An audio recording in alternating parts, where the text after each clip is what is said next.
And you're probably wondering what I do with all of the little yarn ends I have left over. Well, I'm going to be making use of these for my next Christmas project. Hi, friends. As promised, here is part 2, my second Christmas themed video where I'm going to be using up the scraps from my punch needle stocking to create some super cute punch needle ornaments. So let's get to crafting.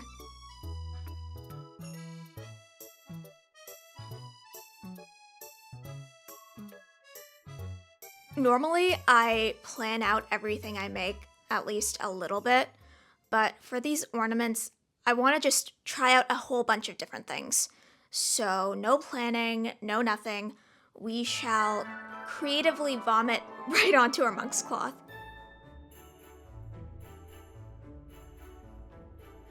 Now, this monk's cloth, okay, so I made a little bit of a mistake. I was making this pillow and I messed up while I was tracing my design onto my monk's cloth the first time. And I planned on maybe, selling this pillow or at least its pattern on my shop. So I wanted to use a good piece of monk's cloth while I was making it for the first time.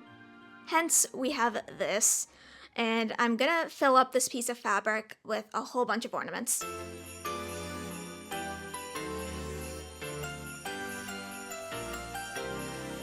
I save up all of my yarn scraps. If I think I can thread it again into a punch needle, I'm keeping it.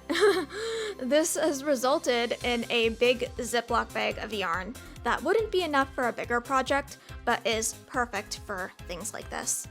And I feel like it's kind of silly to just keep talking about my process because, well, you can see it for yourself, and I'd just be repeating things over and over again.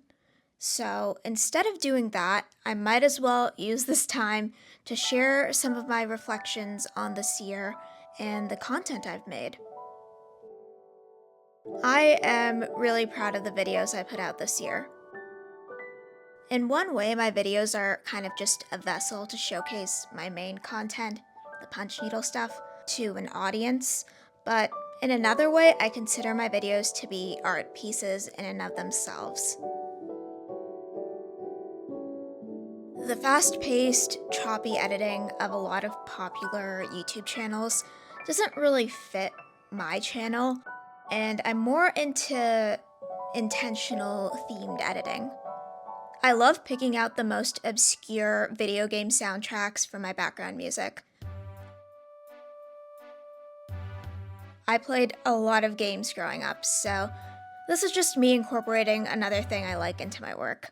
Since I am a crafter, I work with fiber, I love theming my videos by using a lot of crafty video elements. The thing though is that there aren't many free video elements with that kind of a theme. So this year, I've started building and designing video elements myself from scratch. I have a lot of graphic design experience. I started learning Photoshop in high school, but when it comes to making my designs into things like title cards and transitions, I have no idea what I'm doing. So I kind of just learned as I went along, and I just think it's so fun that we could just learn all of these things and all this information is right at our fingertips. Obviously, none of this stuff really matters if you don't have the basics down. And I think I'm way better at camera angles and getting good cuts of things. I think people have this impression that I have some expensive multi-camera setup for my videos, and guys, that's not true. I don't even have a camera. I use my phone to record videos. And my audio, it's getting better. Audio's confusing. It's so confusing. I honestly don't mind hearing my own voice, like that's totally fine. But getting it nice and crispy is really confusing. I got a mic a couple of months ago, so I think my audio has gotten better, at least compared to my earlier videos. I'm still working on it. Everyone who watched all of my old videos with all of my bad audio and still subscribed, you guys are the goats. For real. I'm gonna stop yapping about myself for just 1 second and bring your attention towards this ornament I'm working on. I had some lining fabric left over from my last video where I made a Christmas stocking, so I cut it up into strips and we're going to punch with these. My viewers who do traditional rug hooking are cheering now probably, because traditional rug hooking is known for using wool fabric strips, but you can use just about any sort of fabric. These are cotton flannel. I don't have a fancy fabric cutter, so I did my best to cut these around the same width. I could not be bothered to use a ruler at this point, so hopefully this looks good. I'm making smaller stitches than I normally would because this fabric is actually pretty thin, so I think with normal punch needle spacing, you'd get a lot of blank spots at the front. But back to me. I started making YouTube videos smack dab in the middle of 2023 as I was going through kind of a life crisis. I won't talk about it here because my content-pilled brain is thinking about milking that for another video. So 2024 has been my first full year of making YouTube videos. This year I uploaded 11 long-form videos on this channel and a whole lot of brain rot shorts. I say brain rot because that is literally what they are. We don't have to lie to ourselves. I spend zero time editing them. They're nonsense. I just yap. But, perchance, if you discovered me through shorts and are now watching my long-form content, I would love to hear from you in the comments. Everyone keeps saying that it's super rare if people watch your long-form videos after first seeing your shorts, so I just need to know if I have some unicorn subscribers or viewers. Please let me know. Speaking of subscribers, most of my growth happened these past, I want to say 3-ish months. I basically tripled my subscriber count because I started off 2024 with only 37 subscribers. Kinda hard to believe at this point. But I wanted to do YouTube for years. I had a lot of encouragement from people around me, especially my friends, to make a channel and upload videos. But it was only until I was going through a life crisis when I actually started taking it seriously. Why are we like that, you know? Why does it take a situation like that, a situation where we're thinking, well, this might be my last chance to give this a serious try, for us to actually do the things that we want to do? You know, I think we get comfortable way too easily. We turn away from things that we want to do, or opportunities that are presented to us because of the security we believe we have in the moment. All of those things can go away. There are no guarantees in life, ever. So put nothing off, even if you think you aren't ready. You don't have to be incredible at it right away. No one is expecting you to be. We live in a world of instant gratification. People want instant results and perfection the first time around and just abandon things when there's a minor inconvenience. So sometimes, hear me out on this, sometimes things take time. When it came to YouTube, I was not perfect the first time around. If you want proof, you could literally look at all of my videos, go watch some of my older ones, and then come back to my newer ones and see the difference. Obviously, some things haven't changed. I'm still using my 2-year-old iPhone to record my videos. And we can even apply this to punch needle. Guys, it took me 3 years to get this good. 3 years! All of my expensive punch needles and tools, I collected those over these 3 years that I've been doing this craft. And can I just say right now, I didn't blow up on my first video either. It took me about, I want to say 8 months to reach 50 subscribers, but 8 months after that, I had 10 times that number. And I'm still growing. I'm not monetized yet, but I am growing. Things take time, okay? And that time is gonna pass anyways, so you might as well go for it. I'm glad I kept going with my channel, even though the content I make means that I upload less frequently and I grow slower, because I get to have this wonderful set of videos to watch back and share with the internet. And also, have some confidence in yourself. Call me shameless, overconfident, delusional, but I know I have skills. Even though I think I can still get better at what I do, I know I'm talented. As annoying as it might sound, I feel like my attitude has carried me forward when other people in my position would not be able to. I don't know why it's become societally acceptable for people to make themselves smaller by default. You are not some helpless worm at the whims of everything around you. Like, people have no idea what they're capable of. Especially not if they constantly shy away from things that they want to do in the name of humility. So have some faith in yourself. And, what is life without a couple of risks? People are always worried about making the right decision, the safe decision, the best decision. You are not going to go through life without making a single mistake. So, might as well just do what you want. I'm just rambling a bunch now, but I feel like it needed to be said because people are the hardest on themselves this time of the year. All I want to say is take some risks, put your best foot forward while taking them, and just start believing in yourself more. You are entitled to it. If I say so, then it has to be true. So, as you can see, these ornaments have absolutely no theme or cohesion to them. Some of them are super Christmas themed, but others are totally not. For most of these ornaments, I have punched two sides to them. Sometimes they're the same or similar design. Other times you can tell which is the front and back. But there are a couple of ornaments here that don't have a second side to them. So for these ornaments, I'm thinking I'm just gonna back them with a piece of matching fabric. I have tons of scraps that I can use up, so I think that'll be cool. I think my favorite ornaments so far are the ones with the berries and flowers. They remind me of, do you know those Christmas cookies that are shaped just like these, like the squares and rectangles? They're like normal cookies, but they have chocolate in the middle, and the chocolate it's like a bunch of fancy Christmas holiday designs. They're really yummy. Well, these ornaments remind me of those cookies. That's all I wanted to say.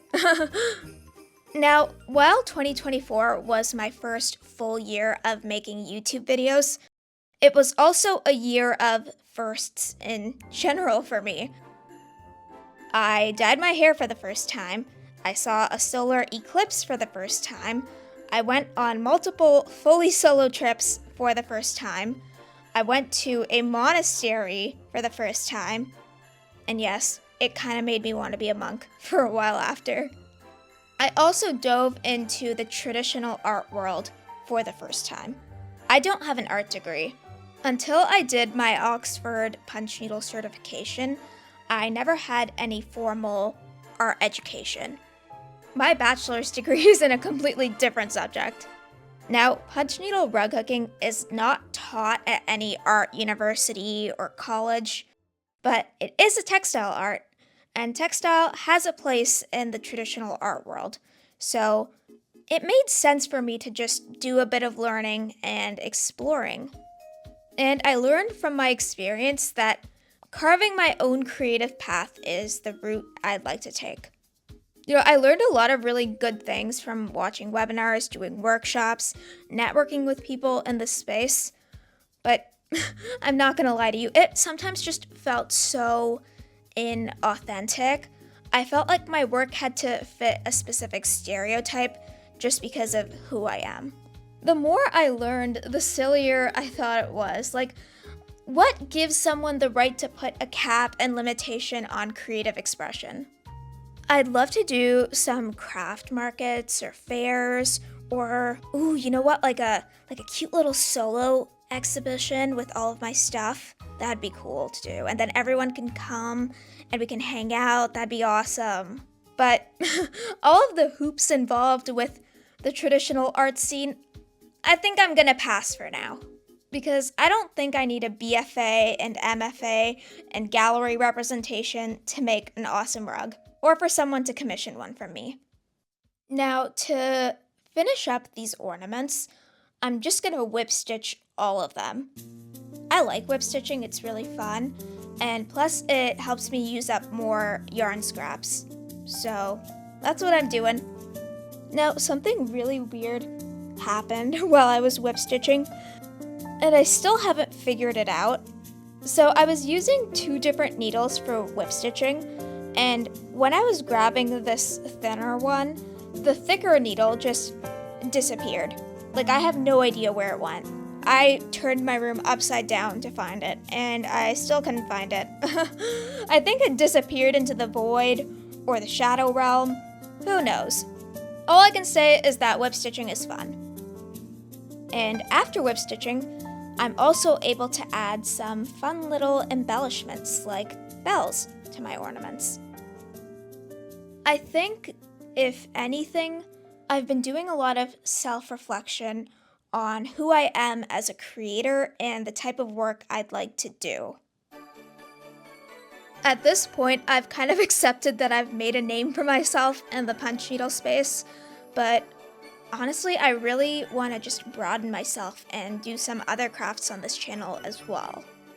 It'll give me the chance to improve on things like knitting, which is something I love, but I only really know the knit stitch.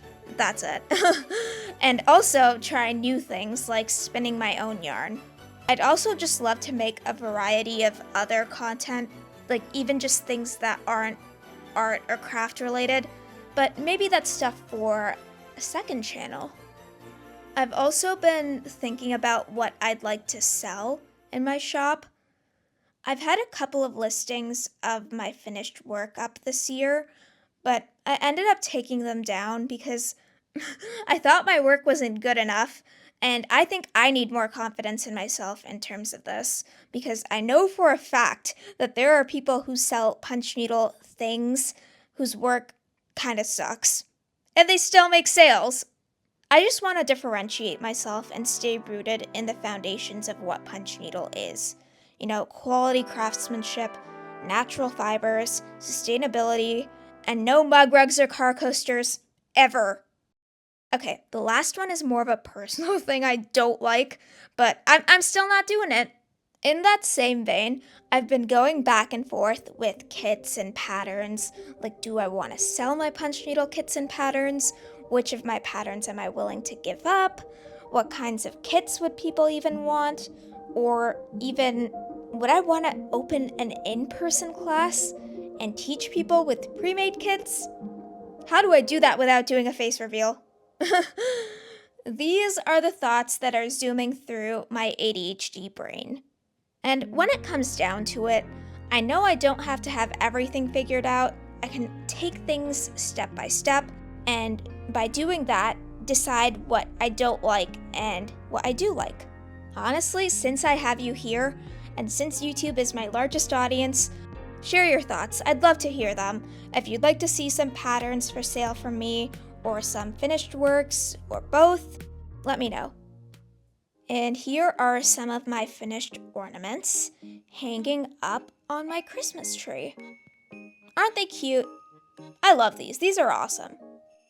Ornaments are great because you get to use up scraps of everything, and they don't take too long to make, so they make great last-minute presents that can be used, well, right away. Thanks so much for watching this video and listening to me ramble a bunch. I never talk about myself like this in my videos, but since this is the last video I'm putting out until the new year, it felt like a good time to do so. This year has been a turning point for me. I have grown so much, not just on YouTube, but personally as well, and I know it's just the beginning for me. So thank you so much for following me and subscribing and watching my videos this year. I can't wait to bring you more great stuff in 2025. Have a wonderful holiday season and a great new year, and I'll see you soon.